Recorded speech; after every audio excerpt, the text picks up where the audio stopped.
우리 민족이 6.25 전쟁을 끝내고 휴전을 한 지 벌써 70년이 다 되어 가고 있습니다. 그때 생겨났었던 휴전선은 우리들에게 너무나 당연한 삶의 한 부분이 되어 있습니다. 그런데 여러분, 이 휴전선이 우리 삶에 있어서 아주 중요한 부분에 대해 오랫동안 말없이 영향을 끼치고 있다라는 것에 대해서 알고 계신가요? 바로 휴전선은 우리들의 미래 세대들에게, 아니 지금 우리들에게도 이른바 상상력의 날개를 꺾는 일을 하고 있다라는 것입니다. 상상력은 새로운 사회로 발전해 나가는 데 있어서 대단히 중요합니다. 여러분, 스마트폰으로 은행 송금을 하거나 또 줌으로 혹은 유튜브로 예배하고 기도하는 이런 일들에 대해서 상상이나 해보셨습니까? 그런데 우리나라는 휴전선 때문에 이러한 상상력을 더 펼쳐나가는 일에 무의식적으로 제약을 받고 있다라는 것입니다. 지금으로부터 몇십 년 전 서울역 보수공사를 하면서 옛날 일제강점기 때 사용했었던 기차표가 뭉태기로 나온 적이 있었다고 합니다. 그런데 그 기차표를 보고 사람들이 깜짝 놀랐었습니다. 기차표의 행선지가 놀랍게도 프랑스 파리였기 때문입니다. 서울역에서 출발해서 프랑스 파리로 가는 기차표가 있었습니다. 실제 1936년 베를린 올림픽에 참석한 우리나라의 손기정 선수는 당시 유럽의 베를린까지 기차를 타고 갔었습니다. 손기정 기념사업재단에서 이때 손기정 선수가 타고 갔었던 기차표를 공개한 적이 있었는데요. 한번 화면을 보여주시기 바랍니다. 한 번 더 눌러주실까요? 저게 당시 기차표였고 일본 도쿄에서 출발해서 부산, 하얼빈, 바르샤바를 거쳐서 베를린까지 가는 여정이었습니다.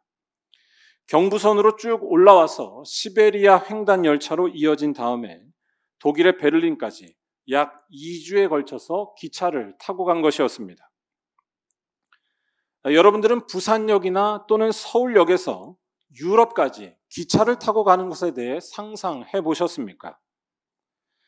아무도 휴전선을 지나서 기차가 달린다는 것에 대해, 더 나아가 유럽까지 간다는 것에 대해 생각하지 못합니다. 이른바 휴전선은 고정되어 있는 것이고 아무도 건드릴 수 없는 것이라고 믿기 때문입니다. 휴전선이 우리들의 상상력을 제한시키고 있는 것입니다. 그리고 이러한 제약 때문에 생겨나는 눈에 보이지 않는 경제적인 손실, 문화적인 손실 등등은 대단히 클 수 있다는 말씀입니다. 저는 지금 휴전선을 무작정 없애야 한다거나 혹은 정치적이고 또 군사적인 이야기를 하려는 것이 아닙니다. 물론 우리들은 하나님께서 지으신 이 세상의 생명들을 사랑하고 또한 하나님의 평화를 사모하는 사람으로서 이 땅에 다시는 전쟁의 비극이 일어나지 않도록 하기 위해 열심히 기도해야 합니다. 제가 휴전선과 또 상상력에 대한 이야기를 통해서 말씀드리고 싶은 것은 따로 있습니다. 바로 하나님에 대한 사실입니다. 하나님을 안다는 것도 지금 말씀드린 상상력에 대한 이야기와 비슷합니다. 아무도 서울역에서 기차를 타고 유럽을 가는 것에 대해 상상하지 못하는 것처럼 하나님을 만나는 것도 이와 비슷한 일이라는 것입니다. 즉 하나님을 만나고 그분을 안다는 것은 아무도 생각하지 못했던 세계를 만나고 경험하는 것과 같다는 것입니다. 출애굽을 했었던 히브리 백성들의 이야기를 생각해 보시면 좋겠습니다. 그들은 아무것도 없는 황폐한 광야에 들어가 있었습니다. 하지만 그들은 그 광야에서도 살아남을 수가 있었습니다. 먹을 것이 없는 중에도 먹이실 수 있는 하나님이 그들과 함께 하셨고 어둠 속에서도 불과 구름 기둥으로 인도해 주시는 하나님이 그들을 앞서서 인도하셨기 때문입니다. 또한 그들은 홍해 바다를 만났을 때 절망할 수밖에 없었지만 오히려 그 홍해 바다를 마른 땅을 밟으며 건너갈 수 있었습니다. 홍해 바다를 가르시는 놀라우신 하나님의 능력이 그들을 인도하고 함께했기 때문이었습니다. 아무도 이러한 일에 대해 감히 상상하지 못합니다. 먹을 것이 없으면 죽는 것이 절망하고 좌절하는 것이 당연합니다. 더 이상 나아갈 수 없는 홍해바다 앞에서는 그저 눈물 흘리며 죽을 날을 기다리는 것이 당연합니다. 하지만 하나님이 그들과 함께 하시자 사람의 지식과 경험과 생각을 뛰어넘는 놀라운 일이 눈앞에 나타났다는 것입니다. 죽음이 생명으로 바뀌었습니다. 절망이 소망으로 바뀌었습니다. 마치 서울역에서 파리까지 기차를 타고 가는 것 같은 상상할 수 없었던 일이 하나님이란 분이 함께 하시자 이스라엘 백성들 앞에 일어났다는 것입니다. 오늘 말씀에서 베드로가 경험한 일의 그 내용도 마찬가지라고 할 수 있습니다. 베드로는 예수를 만나서 사람의 지혜와 능력으로는 상상할 수 없는 하나님을 만나고 경험했다는 것입니다. 밤이 새도록 수고해도 아무런 고기를 잡을 수 없었던 것이 베드로였습니다. 하지만 예수께서 그의 앞에 나타나시고 예수의 말씀에 그가 순종하자 도저히 상상할 수 없었던 일, 즉 그물이 찢어질 정도로 고기가 잡히는 놀라운 일이 베드로 앞에 일어난 것이었습니다. 하나님의 능력이 예수를 통해 나타난 것이었고 이 놀라운 일을 베드로가 경험한 것이었습니다. 오늘 말씀은 우리 모두가 잘 알고 있는 말씀입니다. 예수께서 갈릴리 호숫가에서 말씀을 전하시다가 베드로를 비롯한 여러 제자들을 부르셨을 때에 대한 말씀입니다. 이때 예수님 주변에는 많은 사람들이 몰려왔었습니다. 예수께서 전하시는 하나님의 말씀을 듣기 위해서였습니다. 그래서 3절을 보면 예수께서는 갈릴리 호숫가에 있었던 배를 하나 보시고 그 배 위에 올라가서 말씀을 전하십니다. 3절에 배를 육지에서 조금 떼도록 하셨다라는 말씀이 나오는데 이 말씀은 지금 예수님의 모습을 한편의 그림처럼 잘 그리도록 도와줍니다. 예수께서는 호숫가에 떠 있는 배 위에 올라서서 말씀을 전하고 계셨습니다. 그리고 그 앞에 있는 육지에는 많은 사람들이 몰려와서 예수님의 말씀을 듣고 있었다라는 것입니다. 이 모습을 잘 기억하실 필요가 있습니다. 이것은 일종의 앞으로 일어날 일에 대한 복선과도 같은 그림이자 또한 예수님이 누구신지를 보여주는 중요한 단서와도 같은 그림이기 때문입니다. 배 위에서 사람들에게 하나님의 말씀을 열심히 전하시는 예수님의 이 모습은 흡사 어부의 모습과 비슷하다고 할 수 있습니다. 예수 앞에 있는 사람들은 고기고 예수께서 그들을 하나님의 말씀으로 취해서 낚으시는 중이라는 것입니다. 이것은 예수님이 누구인지를 상징적으로 나타내는 한 장면입니다. 예수님은 사람들을 말씀과 능력으로 취하시고 건져내시는 생명의 어부가 되신다는 것입니다. 또한 이러한 예수님의 모습은 앞으로 일어날 일, 즉 베드로를 제자로 부르시는 것과도 연결이 됩니다. 예수께서는 베드로에게 사람을 낚는 어부가 되게 하겠다라고 말씀하셨습니다. 즉 베드로 역시도 예수께서 하시는 생명의 어부의 일을 이어받아서 작은 어부가 될 것이라는 말씀입니다. 아무튼 그러한 그림을 머릿속에 잘 생각하시면서 오늘 말씀을 보시면 예수께서는 이렇게 말씀을 전하시다가 베드로와 대화를 나누십니다. 4절에서 예수께서는 말씀을 마치신 후에 베드로에게 뜬금없어 보이는 이런 말씀을 하십니다. 깊은 데로 가서 그물을 내려 고기를 잡으라. 그물을 내려 고기를 잡으라 라고 말씀하십니다. 예수님의 이 말씀이 뜬금없다라고 말할 수 있는 것은 예수님은 어부가 아니셨기 때문입니다. 예수님의 직업은 목수였습니다. 목수가 어부에게 고기 잡는 것에 대해 이래라 저래라 조언을 한다는 것은 대단히 이상하고 어색한 일입니다. 고기 잡는 것에 대해서는 목수가 아니라 어부가 전문가이기 때문입니다. 여러분 혹시 요새 유행하는 말 중에 패알못이라는 말 들어보셨습니까? 아무도 모르시는 것 같은데 여기 젊은 분들은 아실 것 같은데요. 패알못이라는 말이 있습니다. 패알못은 패션을 알지 못하는 사람의 줄임말입니다. 제가 저희 집에서 패알못으로 불립니다. 그런데 저 같은 사람이, 패션에 대해서 잘 알지 못하는 사람이 패션에 대해서 남에게 훈수를 둔다라고 생각해 보시기 바랍니다. 어떻게 될까요? 아무도 제 말을 믿지 않을 것입니다. 다 이상하게 생각할 것입니다. 폐알못이기 때문입니다. 지금 예수님도 이와 비슷했습니다. 예수님은 어부에 대해서 잘 알지 못하는 사람, 어알못이라고도 할 수 있습니다. 예수께서 베드로에게 조언하시던 것도 바로 그런 모습이었다라는 사실입니다. 또한 오늘 말씀에서 베드로가 밤새도록 고기를 잡고 왔다라는 것도 우리가 잘 생각해 볼 필요가 있습니다. 2절을 보면 중요한 말씀이 하나 나옵니다. 그물을 씻는지라라는 말씀입니다. 오늘 말씀은 마태복음 또 마가복음에도 동일하게 기록되어 있습니다. 그런데 마태나 마가는 이 그물에 대한 말씀을 오늘 읽은 누가복음과는 조금 다르게 기록합니다. 마태나 마가는 이 부분을 그물을 깁는지라, 즉 그물을 수선한다라는 말로 번역하고 있습니다. 그런데 오늘 말씀은 이 다른 복음서들과 달리 그물을 씻고 있다라는 것으로 말하고 있다는 것입니다. 그물을 씻고 있다는 것은 지금의 이 상황이 어떤 상황인지를 말해주는 누가의 의도적인 표현이라고 할 수 있습니다. 바로 지금 베드로와 그 일행들은 고기잡이를 다 마치고 돌아온 후였다는 것입니다. 그물을 씻는 일은 고기잡이를 다 마친 뒤에 하는 일이기 때문입니다. 더 나아가서는 이렇게 고기잡이를 마치고 돌아왔지만 아무것도 건진 것이 없는 대단히 실망스러운 상황이었다라는 것입니다. 5절에서 베드로는 이렇게 이야기합니다. 우리들이 밤이 새도록 수고하였으되 잡은 것이 없지만은, 즉 베드로와 그 일행들은 고기잡이를 다 마치고 돌아왔지만 아무것도 잡지 못한 채 돌아온 아주 실망스러운 상황이었다라는 것입니다. 그런데 이런 상황에서 갑자기 예수라는 사람이 나타나서 고기 잡는 것에 대해 조언을 하고 있었다는 것입니다. 이건 정말 이상하고 또 말이 안 되는 일이라는 말씀입니다. 예수님은 고기 잡는 것에 대해 문외한이셨고 초라한 시골 나사렛 출신이었기 때문입니다.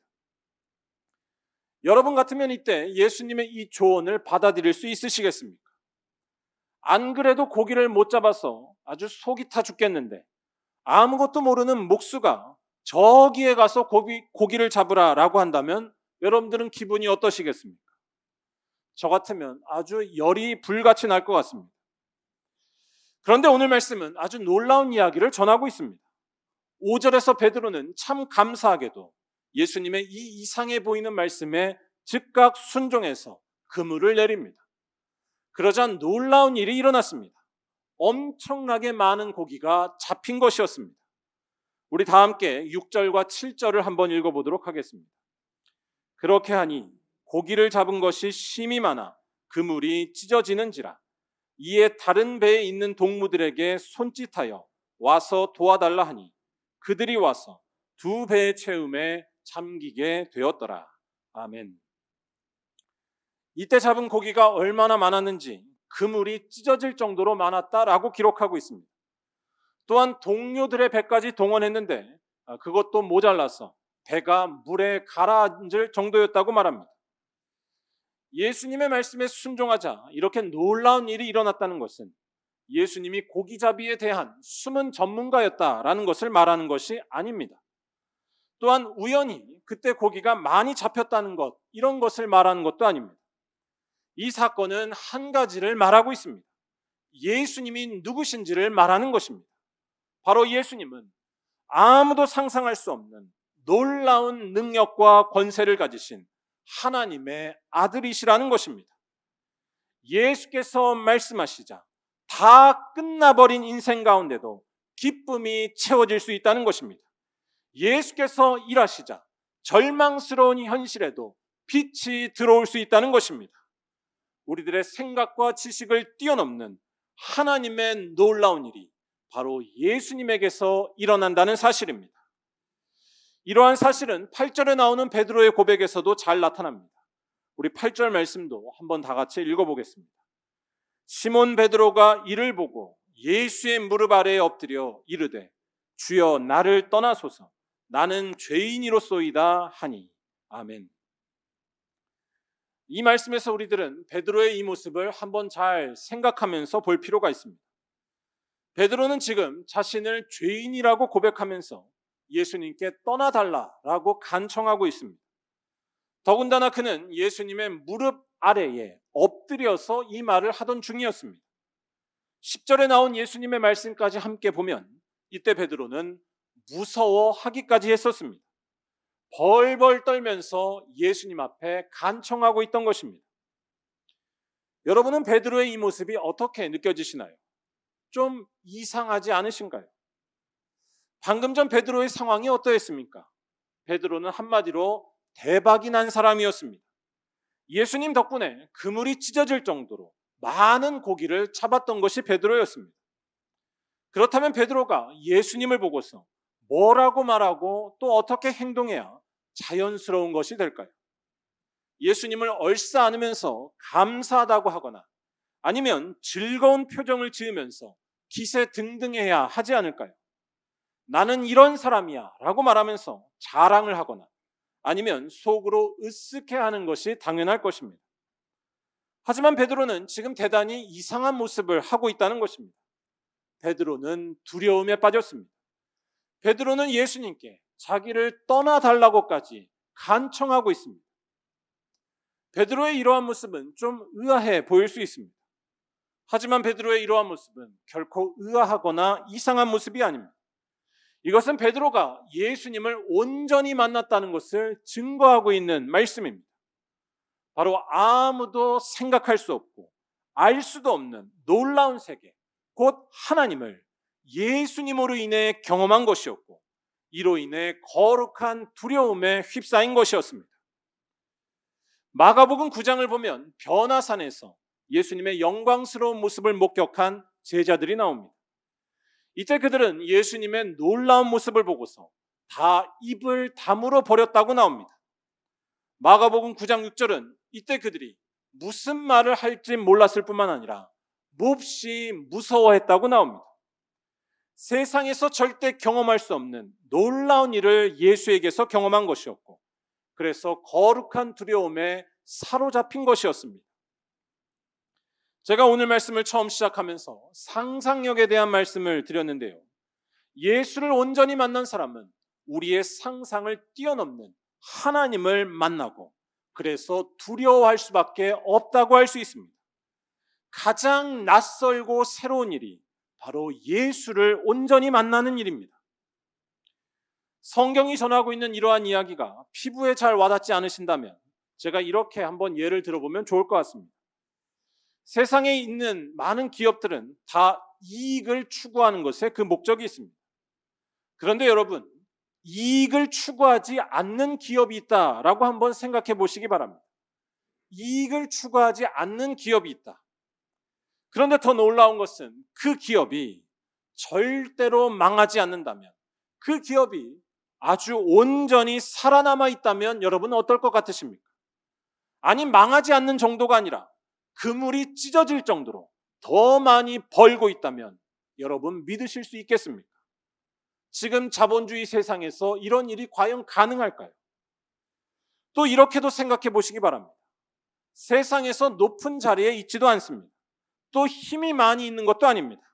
그런데 세상의 많은 사람들을 다 먹여 살릴 수 있다면 어떨 것 같으십니까? 그런 사람이 있다면 여러분 어떨 것 같으십니까?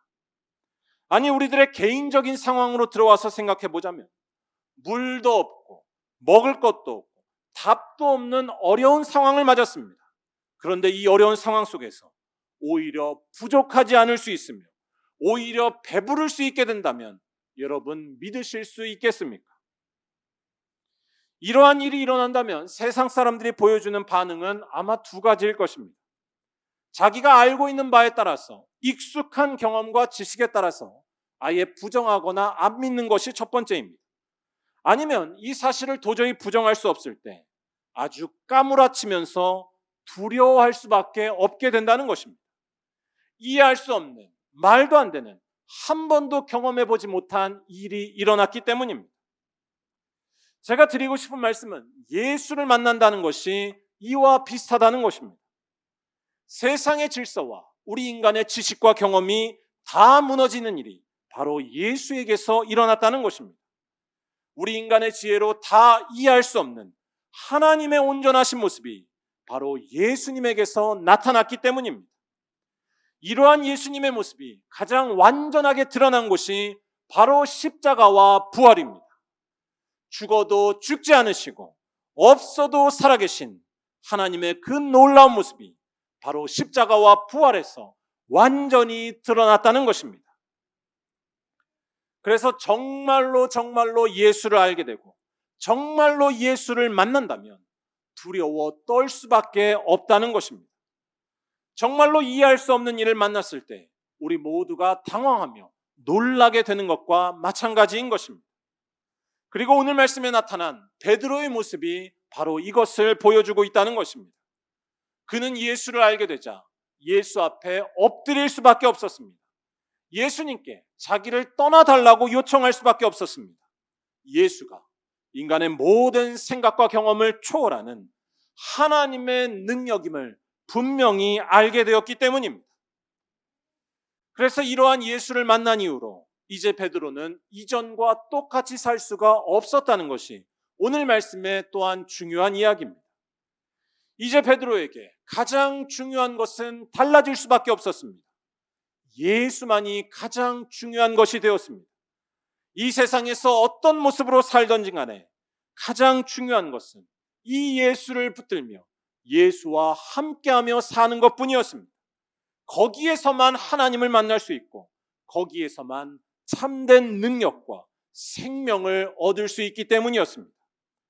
그래서 베드로는 10절과 11절 말씀에서 예수께서 부르시자 즉각 그 부르심에 순종합니다. 사람을 취하는 어부 예수님의 제자가 되기로 결단한 것이었습니다. 우리 다 함께 이 11절 말씀을 읽어보겠습니다. 그들이 베드로를 육지에 대고 모든 것을 버려두고 예수를 따르니라. 아멘.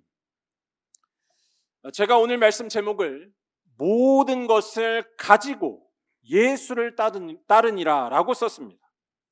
모든 것을 가지고 예수를 따르니라.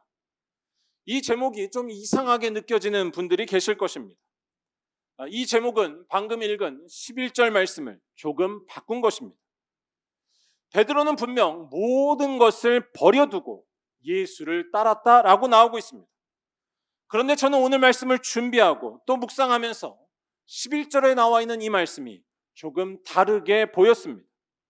말씀드린 대로 베드로는 모든 것을 버린 사람이었습니다. 예수가 가장 중요하기 때문에 그동안 붙들고 있던 것들을 다 버리고 예수만을 따르는 삶을 선택할 수 있었습니다. 그런데 저는 이 말씀에서 베드로가 모든 것을 버렸다는 이 말이 버린 것이 맞기는 하지만 버렸다는 그것으로만 보이지 않았습니다. 베드로는 모든 것을 가진 사람이었습니다. 베드로는 모든 것을 얻은 사람이었습니다. 베드로는 부족할 것이 하나도 없는 사람이었습니다. 왜냐하면 베드로는 모든 것이 되시는 하나님을 예수 안에서 만나고 영접했기 때문입니다. 부족해도 채워지며 아파도 회복되며 눈물 나도 다시 웃게 되는 그 놀라운 능력을 바로 예수 안에서 경험한 것이었습니다. 우리의 상상을 뛰어넘는 놀라운 일을 행하시는 분, 곧 하나님을 예수님에게서 만난 것이었습니다. 그래서 이 예수를 정말로 만난 사람은 자기의 이전 것을 다 버릴 수 있지만 동시에 모든 것을 가지게 된다는 말씀입니다. 하나님이 그와 함께 하시기 때문입니다. 우리 감리교회의 역사가 오래된 지방 중에서 빼놓을 수 없는 곳이 바로 강화도입니다. 이 강화도의 어머니 교회라고 불리는 강화도의 어머니 교회라고 불리는 교산교회라는 곳이 있습니다. 이 교산교회의 전설 같은 한 할머님 성도님에 대한 이야기가 전해 내려옵니다. 바로 김리브가 할머니라는 분입니다. 김리브가 할머니. 이 김리브가 할머니는 찬송 할머니라는 별명을 가지고 있었습니다. 우리는 지금 찬송가 부를 때 길어야 5절이고 보통 3절이나 4절까지인데 옛날 찬송가 민요식으로 부르던 우리 신앙 선배들의 찬송가는 보통 10절이 넘는 것이 많았다고 합니다. 그런데 이 10절이 넘는 찬송가를 200곡 가깝게 외워서 불렀던 분이 바로 이 김리브가 할머니였습니다. 그 정도로 이 김리브가 할머니는 아주 뜨거운 믿음을 가지신 분이었고 숱한 박해와 어려움 속에서도 믿음을 끝까지 지킨 귀한 분이었습니다. 이 김리브가 할머니가 부르던 찬송 중에 천국가라는 찬송이 있습니다. 민요식의 찬송가인데요. 이 천국가의 가사를 제가 여러분들께 소개해드리고자 합니다. 이 가사를 잘 보면 김리브가를 비롯한 우리 한국교회 선배들이 예수님에 대해 정확하게 알고 있었다는 것을 잘 알 수 있습니다. 예수님은 우리의 지식과 생각을 뛰어넘는 놀라운 일을 행하신다는 것입니다. 예수님은 죽음을 정복하셨으며 슬픔과 눈물을 다 다스리시는 분이라는 사실입니다. 예수만이 우리를 절망 중에서도 위로하실 수 있으며 아무 것이 없는 때에도 보호하실 수 있는 놀라운 분이라는 것입니다. 그는 하나님과 같으신 분이기 때문입니다. 제가 한번 이 가사를 읽어드리려고 하는데요. 여러분들 함께 같이 읽도록 하겠습니다. 한번 보여주실까요? 저기 노란색으로 되어 있는 부분, 이게 사구체 민요처럼 읽는 그런 찬송가입니다. 제가 까만색 부분을 읽을 테니까요. 여러분들이 노란색 부분을 읽어주시면 되겠습니다. 이게 아까 1부 때 해보니까 북이 있어야 되는데 북이 없지만 그냥 리듬을 따라서 해보도록 하겠습니다. 1월 성신 쓸 일 없고 영원 무궁 비추리라. 주님께서 위로하고 눈물 다시 날 일 없고 주님 예수 승리로서 부활 승천하셨으니 치료하는 광선 아래 저천국이 여기로다. 아멘. 굉장히 잘하시네요. 이 가사를 들으시니까 여러분들 어떠셨습니까? 예수 안에 감춰져 있는 하나님의 놀라운 생명과 능력을 이 김리브가 할머니처럼 여러분들도 똑똑히 깨닫고 계신가요? 아무리 답답해도 절망하지 않을 수 있으며 아무리 괴로워도 다 이겨낼 수 있는 능력이 예수 안에 있다는 것을 여러분들은 온전히 깨닫고 계신가요? 그래서 이 예수를 만나 모든 것을 가진 자가 되고 계신가요? 예수를 알고 만난 자만이 모든 것을 가져서 어떤 순간에도 자유할 수 있고 평안할 수 있는 하나님의 거룩한 백성이 되는 줄로 믿습니다. 예수를 만나면 우리의 경험과 지식을 뛰어넘는 놀라운 일을 행하시는 하나님께서 우리의 인생 가운데 함께 하실 것이기 때문입니다.